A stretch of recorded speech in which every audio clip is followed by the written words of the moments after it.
Bu video çalışmamızda Excel dokümanında satır ve sütunları nasıl sabitleyeceğimizi anlatacağız. Excel'de satır veya sütunu dondurarak veri içeriğinde gezdiğinizde başa dönmeden hangi veri içeriğini takip ettiğinizi kolayca görebilirsiniz.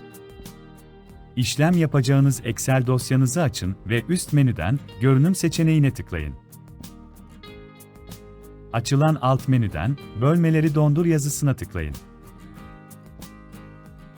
Dokümanınızda sadece üst satırı sabitlemek isterseniz, üst satırı dondur seçeneğine tıklayın.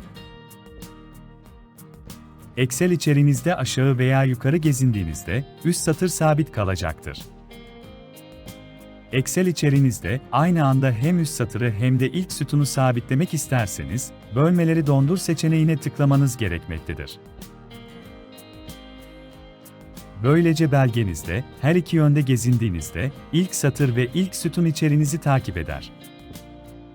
Excel belgenizde, sadece ilk sütunu sabitlemek isterseniz, adından anlaşılacağı gibi ilk sütunu dondur seçeneğine tıklamanız yeterli olacaktır. Sabitlediğiniz satır veya sütunları devre dışı bırakmak isterseniz, Bölmeleri çöz seçeneğine tıklayıp sabitlemeyi devre dışı bırakabilirsiniz. Bu tarz videoların devamı için kanalımıza abone olun.